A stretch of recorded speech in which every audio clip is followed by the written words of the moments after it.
of Mornius, Chapter 21.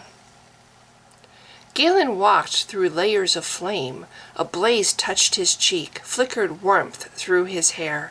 It flowed past him and stopped. Like molten rock, it turned and splashed upward, forming hot into a figure resembling a dragon, melting to a wolf, then finally to the man-shape Galen recognized. "Perhaps you will fear me less this way," said the warder. He strode forward through the living flames, then stopped. The heat of his might lashed at Galen, driving him to his knees. "Good!"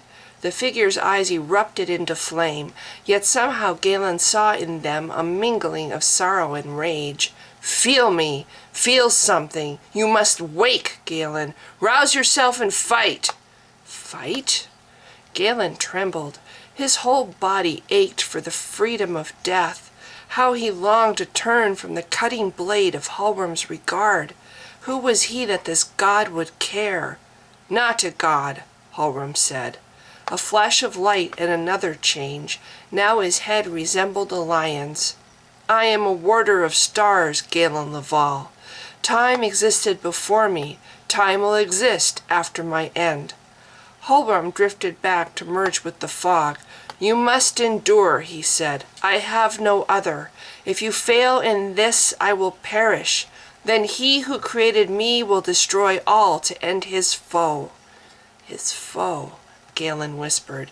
The fog carried him from Hallworm's voice, from the wet sheen of tears on Hallworm's lion face. He found himself choking, blood filling his mouth. It hurt to breathe, shards of glass in his chest cutting him. His stripped body was numb, aching, his arms dead ice from the shoulders down. "Little fool!" a man's ragged voice snarled. "You were better off asleep!"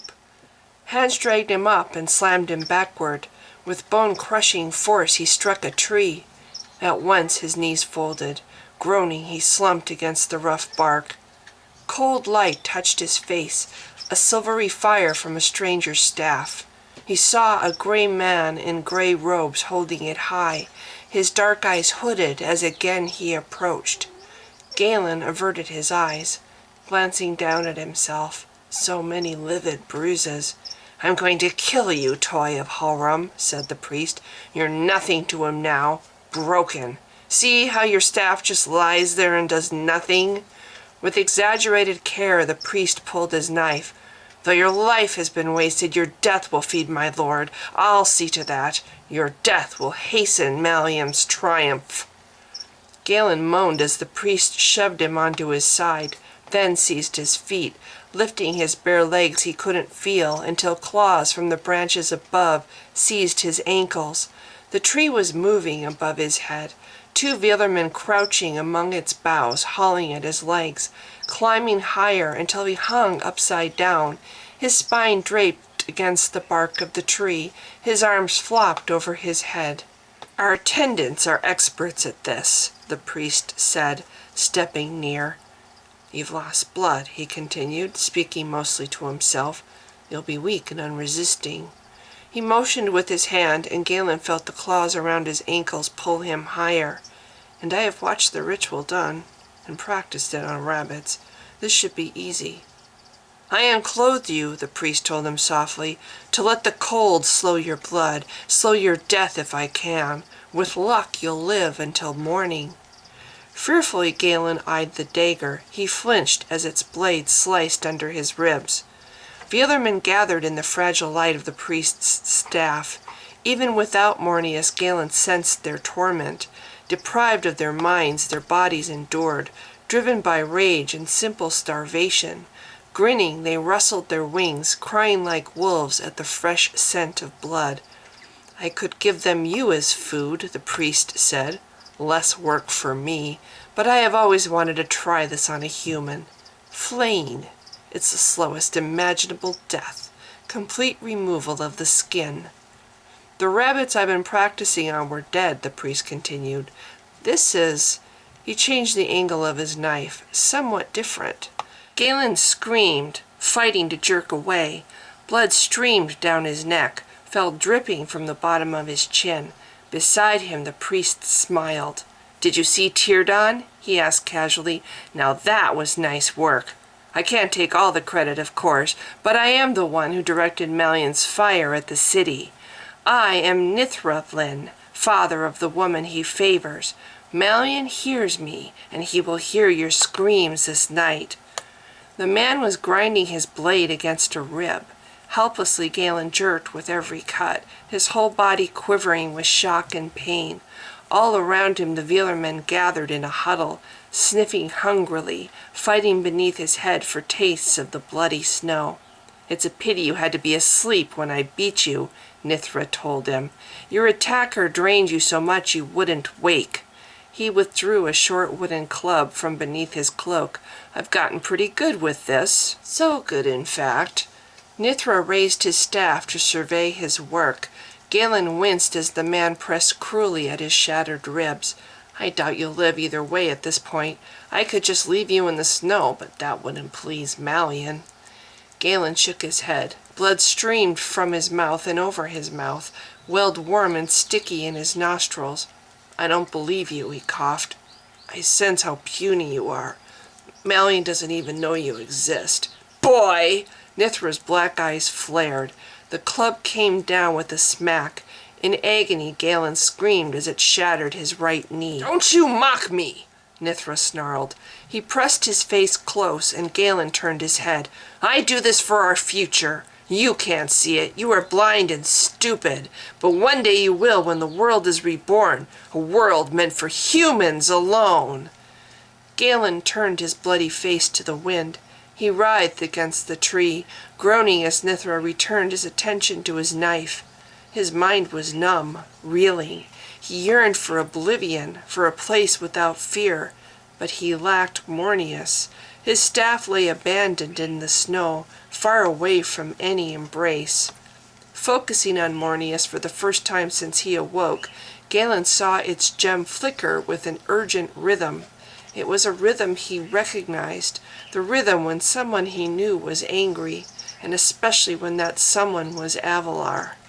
Lifting his head, Galen tried to see through the trees in the dark. Fire burst from the skystone. From the surrounding trees, Avalar sprang. Charging at Nithra, she raised her great sword until its blade pressed her spine. Headlong she scattered her foe, the mob of starving creatures who sought to block her way. Her blade flashed with the glimmer of starlight.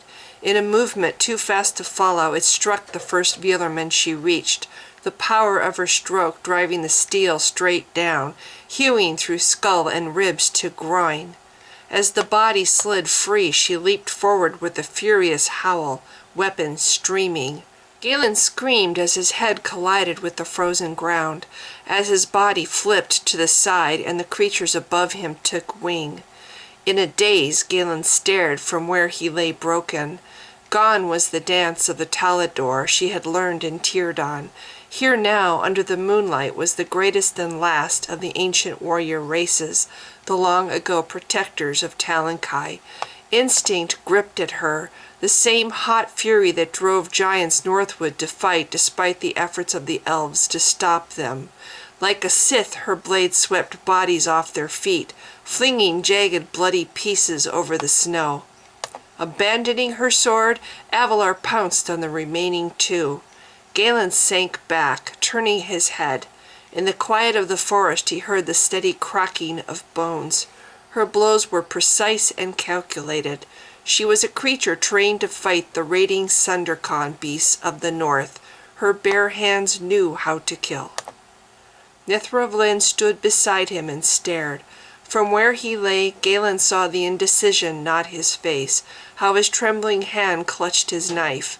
"You should run," Galen managed. His voice was distant, slurred by waves of growing fatigue. "She battles to get to you. She'll do that same thing to you." Nithra's glare lashed at him. The mage brandished his staff, bracing it before him like an axe. "You were never at Teardon," Galen whispered. He closed his eyes, gentle sleep luring him toward oblivion. Through a hazy blur he watched Nithra retreat as Avalar approached him with her sword. Dripping blood, the giant stalked him with her teeth bared, her blue eyes blazing old hatred. Every muscle in her body winced and trembled as she lowered herself to spring. With a soft groan, Nithra Vlin fled. She bounded forward in pursuit and then stopped. Like a horse against the bit, she backed slowly. Staff wielder. Her voice was harsh, shredded by her efforts to breathe. She had sprinted leagues to find him. Beneath spatters of blood, her leggings were torn, the bearskin straps above her knees unraveled. Yet she ignored her body's poverty and sank in horror to his side. As she gingerly touched his arm, she gasped, "Sails! You're frozen! Now, where?" Avalar crawled forward to snatch up his cloak, his deer-hide leggings, and the blue jerkin. He gasped in pain as she swept him into her arms, cradling his shattered body gently. Covering him as best she could, she used the heavy fur of her cloak to gently wipe the blood from his face. "Sails," she breathed in a strangled voice. Then, "Help me, Galen Laval. You must not sleep." She paused. With a light touch, she inspected the cuts below his ribs, clucking softly with her tongue. "This at least is not a threat. It is shallow. He was timid with his knife." Galen moaned. Her hands turned him this way and that as she covered him with his clothes. He was well beyond shivering, well beyond anything but ice. His head lolled back against her arm. "Stay awake," Avalar urged. He could feel her hand shaking above him. Opening his eyes, he saw how her face was streaked with sweat as well as blood. Along the shoulder closest to his head, he could see her wound, the sickly green poison from the Velerman's spines dripping down her skin. Avalar groaned between her teeth and raised herself upright. Pressing his numbness to her chest, she limped across the ragged snow in the direction she had come. He fumbled to make himself heard. "Wait." His arm flopped outward as he tried to gesture. "My staff." He shook his head. "Please, Avalar, I must." She turned where she stood and stared at a point beyond his head. "I cannot touch it." He nodded, blinking hard to clear his vision. "I don't need you to." With every breath he fought to stay alert. He was dying. Already ice gnawed at his heart. Only Halram could save him, save her. For Avalar too was dying. The skin of her shoulder darkened as he watched. He visualized Mornius. So often he had heard Halram's thoughts, had mistaken them for his own or rejected them, resisted them. Now by choice he would surrender, as Avalar's people had surrendered their freedom to save the world. With an effort he pulled in a breath tinged with blood. The staff was his, Halram's, warder of light. His mind gripped it, held it, embracing the warmth that leapt to seize his heart. Desire pounded through him like blood that he lacked, the need to make recompense, to drive Malian from his hiding, escape the magic holding him trapped. He would endure as Halram bid him. He heard the song of the vanquished warder, understood for an instant the language of the stars. Then he pulled free. Unscathed, he emerged from the bonding, wrapped arms of purest concentration around his abandoned staff. With a mental clench of will, he summoned fire and healing, power and health. "Staff wielder!" Avalar's muscles tensed. With a strangled cry, she threw him to the snow. He landed hard on his back beside Mornius, miniature suns glaring across his sight. Stunned helpless, he gaped at the giant, watched her initial horror and look of nausea give way to revulsion. In a fury, she lunged at the scattered dead. Howling, she trampled them to a bloody pulp mixed with snow. With her massive blade, she flailed and hacked, chopping at the ice, the drifts, the snow-covered underbrush. Abruptly she whirled. With a fierce snarl, she flung away her sword. Hunched over, retching for breath, she stumbled toward him. "Why?" she thundered, gesturing at the ruin her sword had left. Her eyes hurled daggers at his heart. She pummeled the air with her fist as she exploded. "So I will not destroy you!" Seizing his staff, Galen clambered upright. He had seen the ease in which she slaughtered. Now she wanted to crush, to turn all her wrath and desire for vengeance against him. He had seen it before on the faces of his half-brothers. It was a nameless violence that could never be stopped, no matter how much he begged. He threw himself backward to where his staff lay, struggling to flee despite the sudden tilt of the terrain, the trees spinning around his head. But terror seized him and his legs rebelled, folding him to the snow. Helpless, he stared up at the giant with dread. Her jaw was set as her eyes blazed at him. "You touched me!" she raged, clenching her fists. "With magic! After everything I have told you!" Staring at his knees, Galen huddled down in fear. Always in the past, the sound of shouting made him cringe. Here again he cowered helplessly, lamenting silently in self-disgust, his understanding he would never be strong. "Do you know what it did to my people?" Avalar shuddered as he looked up, her entire body flinching with remembered pain. "I do know," said Galen softly. Sickness roiled in his gut. Slowly he slumped forward over his bent knees, opening his palms to the softly falling snow. "You were dying. We both were." The words were not enough. Clearing his throat, he lifted his gaze to her glowering face. "When you almost fell from the cliff," he whispered, "you were so frightened. I wanted to help you, but I was afraid to. Tarek helped you, and the wind helped you. He was brave, and it was strong, but what am I but just a coward?" He choked on the word. Her body trembled visibly as she loomed over him. He nodded and fought for words. "You'd been so kind to me, and I wanted to help you. I wanted it to be me, not Tarek, but without my staff I didn't know how. And when you called for the wind to help you," he said, "you were afraid. Well, I was afraid, so I called for my magic. I didn't want to fail you again." Avalar was silent, a tall black shape blocking the stars. Her breath plumed as she turned away. "We must get back," she said severely. "Leader Tarek will be a hunt for you." Bracing himself, Galen tried to stand. His body felt dead from the waist down. His legs moved, but had no strength. Above his head the giant watched.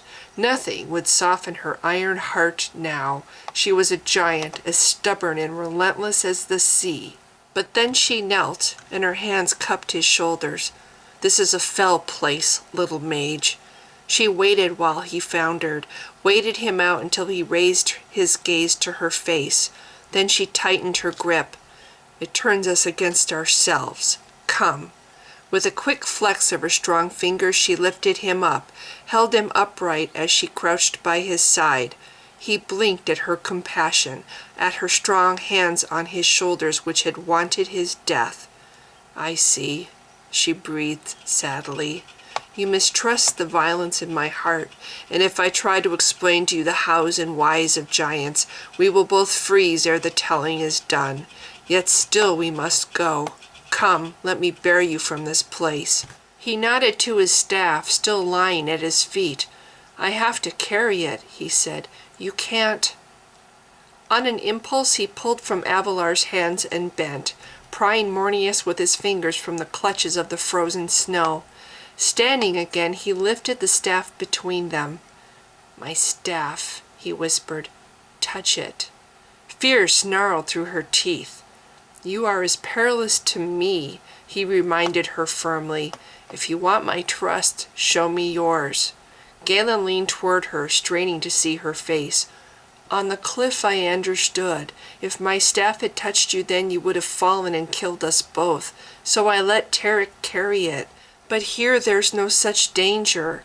Twice it has healed you, and Tarek has said it himself that there's no danger. Halra made the sky stone so he could touch the world. You are the world, Avalar. Touch it." "It is new magic," Avalar said. The frigid air crackled against Galen's skin. Already she was too close. Almost her magic touched his own. She shook her head.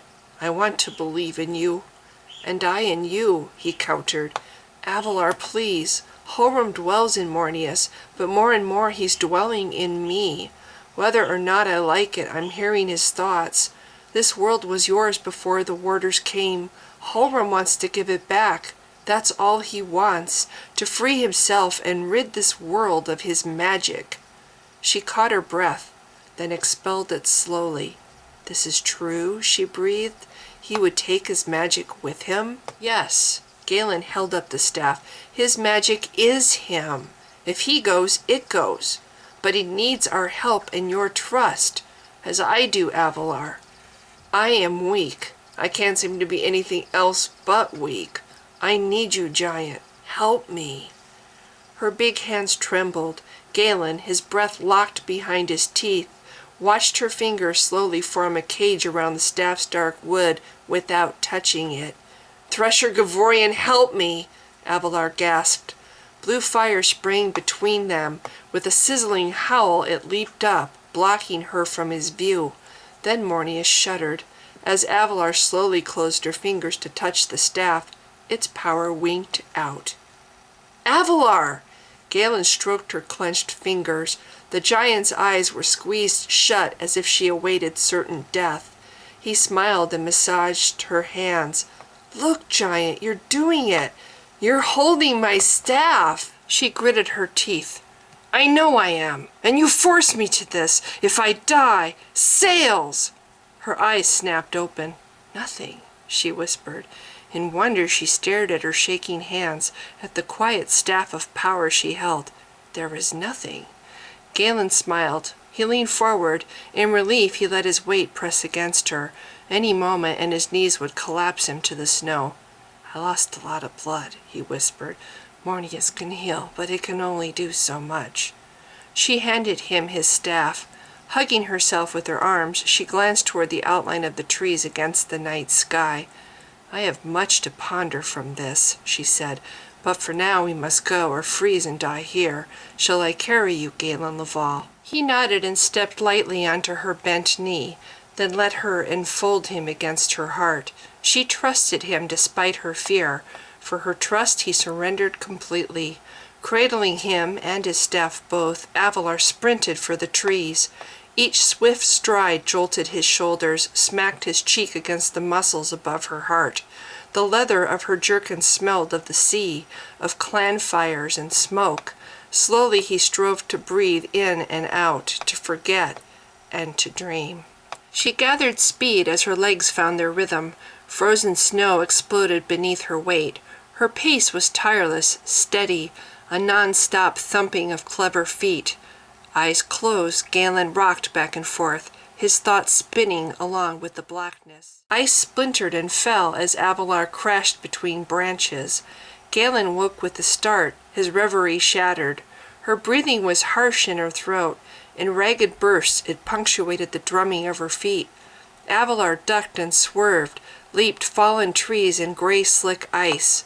Galen, his face to her chest, felt the surges of her heart, of flesh and muscle empowered by her magic. Hey now! Boomed a voice. With a low gasp, Avalar slammed to a halt. Arms outstretched, Lord Argus hovered before them among a swirling of green light. As he bobbed up slowly to the giant's level, his ghost sheen reflected across the snow. Running won't work, he said with a grin. Stand up to them, giant. Show 'em who's boss. Avalar cocked her head. Galen, glancing sleepily upward, saw the ghost shine in her eyes. A spirit, she whispered. I'm afraid so, said Argus sadly. I am Lord Argus, and I have been sent to assist you. He flitted upward and gestured beyond her head. These others worry at your heels like a starving pack of dogs, though you perceive them not. Shall I make them go? Avalar glowered at the trees. Make who go? She asked. There is naught here but shadows and forest.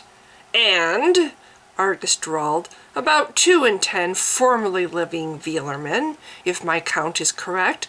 It does not seem they like you very much. Hey! Argus flitted upward and past them. "How dare you speak like that to a lady? Now be gone!"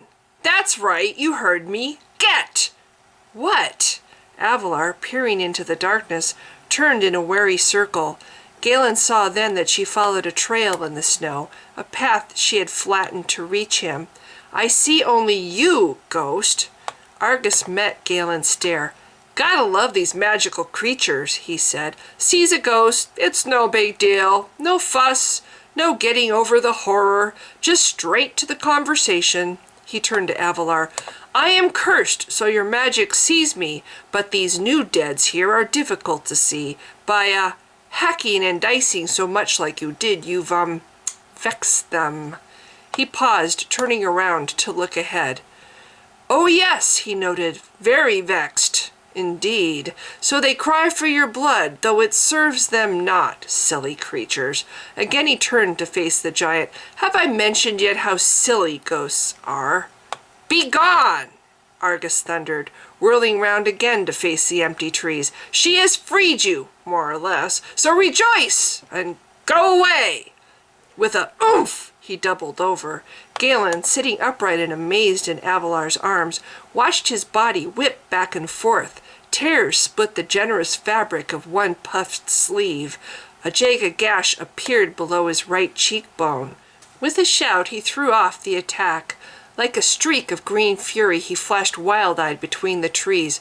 "Who cares?" he thundered. "You were defiled already, and she has freed you. What does it matter that she hacked you to little tiny bits?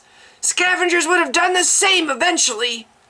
The Thalian knight paused. Moonlight flickered on his breastplate and greaves as he slowly spiraled back down. Stretching out one arm and then the other, he inspected himself carefully. "Such drama," he muttered in disgust. "Normally they're not like this. Most welcome death as a way to escape such a mutilated existence. But you, my oversized friend, what you did was indeed most disturbing. The initial butchery I can understand, but did you really have to dice and toss them after, like a salad?" "Have they left?"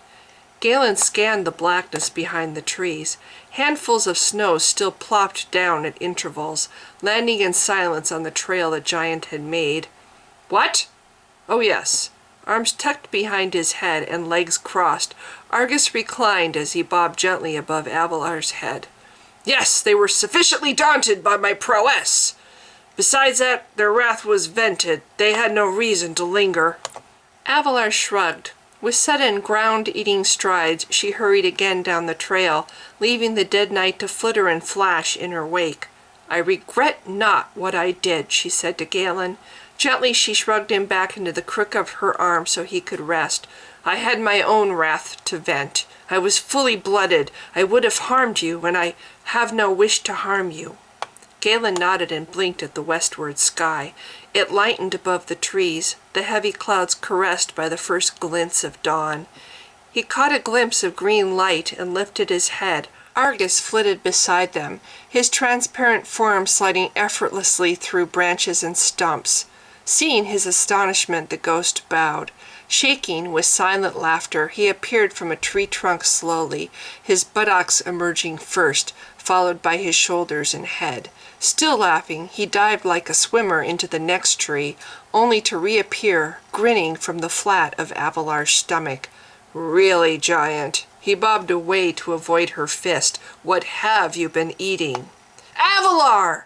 Tarek, his hair dripping with melted snow, shoved his way through the trees before them. He fought himself free with a wild swing of Argus's ancient weapon. "Avalar, did Argus find you?" His tired eyes squinted into focus. "Galen! You're hurt!" Galen struggled, but the giant held him still. "No, he is well," Avalar said, "just weary from blood loss and wielding his staff." Tarek nodded, ice clinging to his bearded face. Avalar closed the gap between them, stopping before Tarek so he could see for himself. "I'm well," Galen told his friend. "They wanted to kill me, a Velar priest and his men." "You're a target now, Galen." Head tipped back, Tarek studied the brightening clouds. His voice was bitter, his eyes dark. "Malian senses how close you're getting. He seeks to stop you and us. Come." Despite his exhaustion, Tarik turned on his heel, and at once Avalar followed. She hunkered down, moving at a crouch beneath the branches. In her arms Galen rode in silence, his weary gaze on the pink glints of morning through the still benighted trees. A target. Even in his dreams, the thought would not release him, nor would Avalar's arms. They warded him while he recovered, rocking him gently with every stride. When at last he woke, he found himself rested, his muscles warmed by Tarik's cloak. "I thought you'd come this way," a voice said. "Tarik, I brought the horses." Galen rubbed at his eyes, then blinked at Kavin Roth, at the young man's smile above his jutting chin. Had they traveled so far already? "They've had their grain," said Roth. "Yours was up to his knees in snow thistle when I found him. I'm afraid you'll need Virgin's expert hands to unravel that mess of a tale." Leather creaked as Tarik mounted the big black horse. The sound was pleasant, familiar, yet Galen stiffened. As his friend sidled Ebony toward him, he saw Mornius strapped behind Tarik's left shoulder, held in place by his pack. Blue ribbons of flames pulsed from the skystone. "Galen!" Oblivious of the staff at his back, Tarik caught and held his wrist. "Hear me! We're just above Teardon. Will you ride behind me now? Your weight will help anchor my horse down this trail." Galen reached for Mornius as Avalar lowered him to the horse. She stayed his hand, positioned it firmly on his leg instead. Her own hands shook as she rested them on his shoulders, then slowly released him. Her gaze flicked from the burning staff to the city below. "Yes, I see," she whispered. "New magic senses the old, as I do," she added softly. Galen nodded and closed his eyes. As the horses started downhill, he leaned back as Tarik did, to help the horse. The grade was very steep, the icy ground treacherous. Ebony, and Roth's horse as well, both stamped and skittered on the loose stones. Old magic danced on his skin. It was a power refined, beautifully mastered. Like a river, it poured from the mountains around the city, from the very dirt beneath their feet, and from the flesh of the giant who was his friend. "Tarik!" Galen exclaimed. "Hurry!" As the hill leveled off, Tarik and Roth let the horses run. Avalar shot ahead of the galloping beasts, her feet pounding the icy trail. A white halo of fire framed Teardon, like the companion's eye when full. Leaning forward, Galen reached for his staff.